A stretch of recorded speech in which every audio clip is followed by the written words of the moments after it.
Makinig po tayo sa pakikinig sa salita ng Panginoon. Ibinibigay ko na po ang pagkakataon kay Pastor.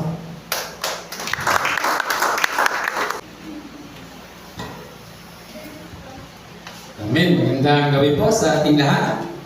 At welcome po sa Templo ng Panginoon. Tayo po muna yung manalangin. Father God, salamat Lord sa gabi nito, Panginoon, na kami, Panginoon, na sa lugar na ito. At iningatan mo ang bawat sa Panginoon. Dalangin ko, Father God, na punuin mo ng pagpapala ang lahat ng tao na ito, Panginoon. Bigyan mo kami, Panginoon, ng katalinuhan na maunawaan namin, Panginoon, yung mga salita sa gabi nito, Panginoon. At ako bilang lingkod mo, Panginoon, bigyan mo, Panginoon, katalinuhan, kaalaman, Panginoon. Ito'y maibahagi ayon lang sa iyong kalooban ng mga pamilangin sa pangalan ng Panginoong Jesus. Amen. Thank you, Lord. Purihin ang Panginoon. Tayo ba ay handang maglingkod sa Panginoon? Purihin ang Panginoon. At may babasahin lang po ako sa sabi niya sa mga awit, chapter 53, verse 2. Magmula sa langit ang Diyos na nagmamasid sa kanyang nilalang. Kung mayroon ng marunong at tapat sa kanya na nananambahan. Purihin ang salita ng Panginoon. Panginoon pala ay talagang laging nakatingin sa atin. Laging baga yung kanyang mga paningin hindi nasa atin, yung mga hindi niya iniaalis sa atin. Alam po niyo, napaka-buti ng Panginoon. Dahil hindi siya tumingin sa nakabarong, nakatoksido, mayayaman. Alam niyo po nung piliin ng Panginoon si Haring David. Nung pumunta si Samuel, si Propeta Samuel, sabi niya, Panginoon, ito na ba? Kasi may mga kapatid siya na matitipuno, magwapo at talagang, kumbaga, piling maging hari kung titignan mo. Pero sabi ng Panginoon, hindi yan. Hindi yan ang pinili ko. Kaya nagtanong ngayon si Samuel, meron ka pa ba gising ibang anak? Meron pa. Yung isa nagpapastol. At nung dumating doon, sabi ng Panginoon, yan na ang basbasan mo. Baga, isang bata siguro malamang nakasure pa siya. Kasi bata siya eh. May isang baston, nakasure, amoy tupa, amoy dahon, o amoy usok siguro. Baka, yung pagpili ng Panginoon sa atin, hindi niya tinitingnan kung sino o ano ba. Kaya yung pagkaharapis natin, hindi nakatingin ng Panginoon. Sabi ko nga, Panginoon, ako hindi karapat-dapat kung titignan sa ating kaalaman, sa ating katayuan, sa ating pagkatao. Hindi ako karapat-dapat na piliin ng Panginoon. Wala akong, kumbaga, hindi ako piling magmalaki. Pero pinili ako ng Panginoon. Kaya nga sabi ko, nung time na si Kuya Mar may karamdaman, sabi ng Panginoon, anak, yan ang isasama ko sa'yo. Sabi ko, mahina man si Kuya Mar, bakit? Di ko ba siya kaya pagalingin? Di ko pa siya kaya bigyan ng buhay hanggang 300 years? Amen. Ang Panginoon po, pag pumipili, hindi niya tinitingnan, may sakit ka ba? Matangkad ka ba? Mababa ka ba? Malusog ka ba? Hindi tinitingnan ng Diyos kasi nasa Kanya ang buhay. Kaya Kanyang bigyan ng kalusugan. Kahit hindi ka patalino, kaya Kanyang bigyan ng talino. Napakabuti po ng Diyos dahil nilagay niya itong timplong ito sa lugar na ito, hindi niya inilagay doon sa sentro na piling makita ng maraming tao, mga piling magmayabang na magaling ako, pili ako dyan. Inilagay ng Diyos dito dahil pinili tayo. Amen. Hindi niya tinignan, sino ba itong mga taong ito? Bakit dito ko ilalagay ang templo ko? Pwede naman ako maglagay ng templo doon sa gitna at kunin ko yung mga abogado, kunin ko yung matataas na tao, kunin ko yung mga kilalang tao na magsiserve sa akin. Hindi po ganun ang Diyos pumili. Kaya napakabalan po natin na tayo pinili ng Panginoon para mag-ani, para mag-harvest. Napakabalan po natin, sabi ko nga, ganun ka Panginoon pumili. Si Haring David nung pinili niya, nandun sa sabsaban. Si Ian, pinili niya nandun sa gilid lang. Si Dodoy, pabiyahe-biyahe lang niya. Si Carlito, doon, papunta-punta lang doon sa gilid-gilid. Anak, pinili kita kahit dito kayo eh. Kahit kayo narito lang sa liblib na lugar, pero kayo yung pinili ko.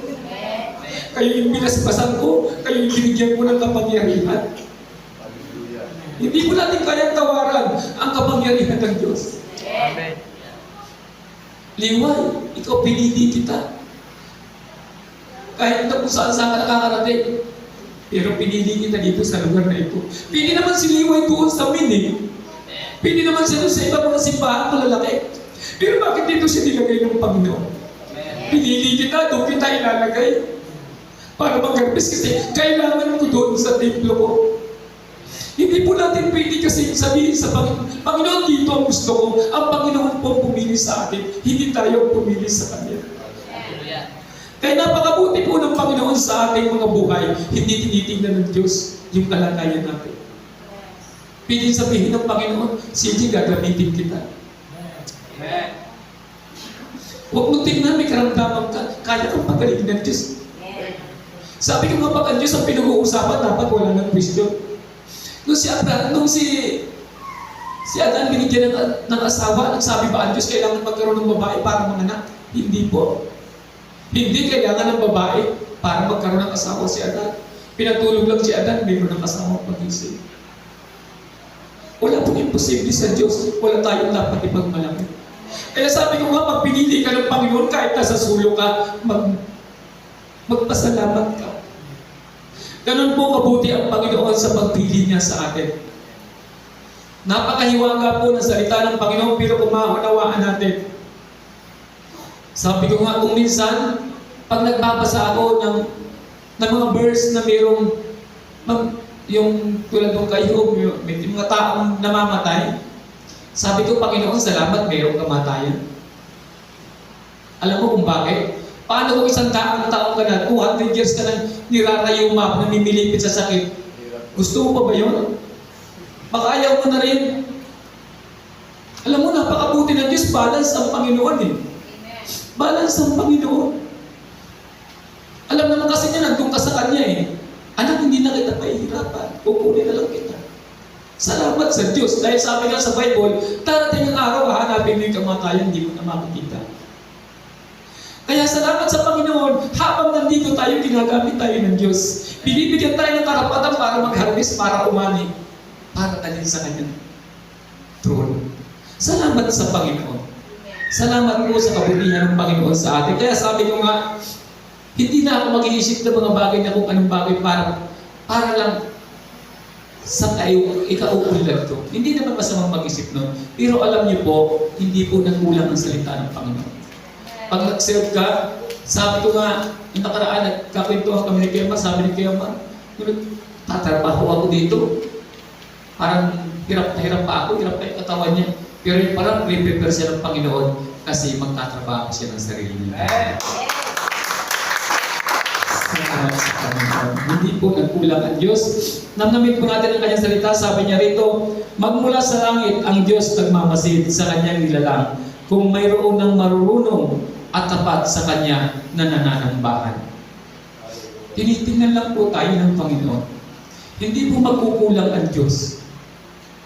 Kung ilalagay lang po natin sa puso at isip natin, napakahalaga po ang salita ng Panginoon.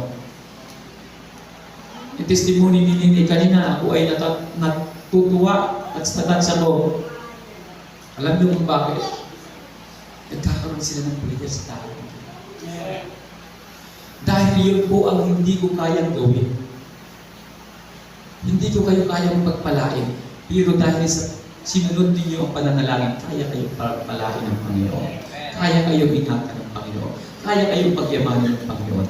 Dahil yun po ang salita niya, hindi po pwedeng mabali ang kanyang salita. Pag ginawa mo po ito, mayroon kang dahilan sa paghingi mo sa Panginoon. Pag humingi ka sa Panginoon, pwede mong sabihin, Panginoon, ito. Pero kung wala ka namang ginagawa tapos hihingi ka sa Panginoon, baka wala tayong masabi man lang. Ang sabi po dito sa pangalawang verse, ngunit kahit isang mabuti ay walang nakita. Lahat ay lumayo at naging masama, lahat sa kanila. Kaya pala naghahanap ang Panginoon, tumitingin ang Panginoon, sino ba yung mga tapat sa akin? Masakit sa Panginoon, umiiyak ang Diyos pag nakikitang nawawalay kung nalalayo ang kanyang mga anak. Kaya nga umisang kahit masakit, hinihila ka ng Diyos. Kung minsan kahit nasasaktan ka, hinihila ka pa rin ng Panginoon pabalik sa Kanya kasi mahal ka niya eh. Diba? Pinararanas ka ng mga problema para dumikit ka sa Kanya kasi yun yung pamamaraan niya para hilahin ka niya. Malalayo na yung anak ko sa akin, dati siya akin, ngayon malalayo siya, bibigyan ko sa nitong bagay nito para muli ko siyang mahila. May pamamaraan po ang Diyos na hindi natin pamamaraan. Sabi ko nga, may gusto tayo na ayaw ng Diyos at mayroon tayong ayaw na gusto ng Diyos. Kaya po pagtitingnan natin yung hiwaga ng kapangyarihan ng Panginoon at ng Kanyang mga salita, malalaman mong may plano ang Diyos sa iyo at isa ka sa pag-aharvest. Salamat po sa kabutihan ng Panginoon. Sabi niya sa verse 4, ang tanong ng Diyos, sila ba'y mangmang at walang kaalaman? Ayaw manalangin, kaya't bayan ko'y pinagnanakawan. Sa ating bang paglilingkod sa Panginoon, sabi niya rito, ang tanong ng Diyos, sila ba'y mangmang at walang kaalaman? Sa ating pong paglilingkod sa Panginoon, wala ba tayong natututunan? Wala ba tayong nakukuha sa pagbabasa natin? Wala ba tayong lang naitatanim sa puso natin? Bakit hindi natin alam yung gustong ipahatid ng Panginoon sa atin? Yung gustong ipabatid ng Panginoon na kapangyarihan niya na pili niya gawin sa atin? Nagtatanong po ang Diyos sa ating pagiging anak niya. Di ba tayo sa mga anak natin, tinitingnan natin, kasi pag matalino tayo bilang ama, alam natin matalino yung anak natin. Kaya alam ng Diyos matalino tayo. Kaya kung minsan nagtatanong ang Panginoon, ang tanong ng Diyos, sila ba'y mangmang at walang kaalaman? Kasi pag may pinagdaanan tayo, parang iniisip mo na ang Diyos ang may kagagawan. Ay nga nakaranas share ko dito, don't blame God. Nakaranas ka ng problema, may karamdaman ka, sasabihin mo, Panginoon, di mo ako mahal. Mahal ka ng Diyos. Dapat po sana maunawaan natin yung hiwaga ng salita ng Panginoon. Inilagay tayo ng Diyos sa lugar na ito. Iingatan niya tayo. Pag tayo po'y magtitiwala sa Kanya, pagpapalain niya tayo.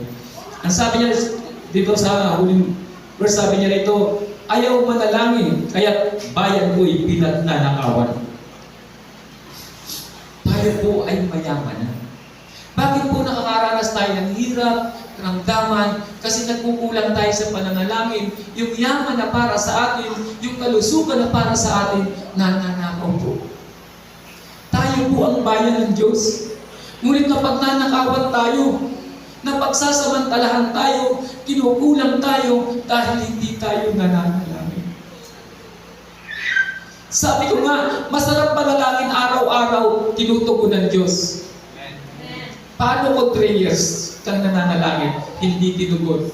Ang question, mananalangin ka pa ba? Magtutuloy-tuloy ka pa ba sa pananalangin? 3 years, 4 years, 5 years, hindi tinugon ng Diyos yung prayer mo. Ang tanong ng Panginoon, kaya sabi niya,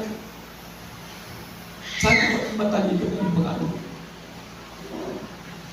Patuloy ka pa ba na mananalangin? Ang prayer po, sabi niya, prayer team move the mountain. Ang prayer po ay gumagawa ng lahat ng bagay sa mundo. Lahat po ng prayer ay mayroon po katugon. Pero, mayroon din naghihintay. Kaya nga sabi ko, yung prayer ba na kaya mong pahalagahan lang, baka after 1 month, ayaw mo nang manalangin. Kasi hindi naman tinutugon ng Diyos. Hindi po yan totoo. Tinutugon po ng Panginoon. Kaya sabi ko nga, yung paglilingkod natin sa Diyos, ito po ay mayroon po talagang kalakip na mga sakripisyo. Paano po ba naging hari si Haring David? Kung atin pong susundan yung kanyang history, hindi po siya agad-agad naging hari.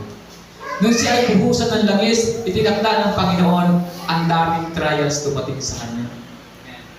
At kahit buhay niya gustong kunin, ang daming mga taong nagalit din sa kanya.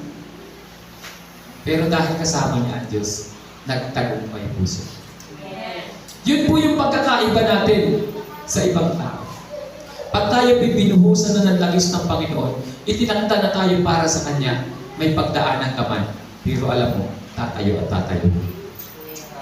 At sa bandang huli, darating yung panahon, angat ang buhay mo dun sa mga nag-aakala sila ang mas aangat para sa iyo.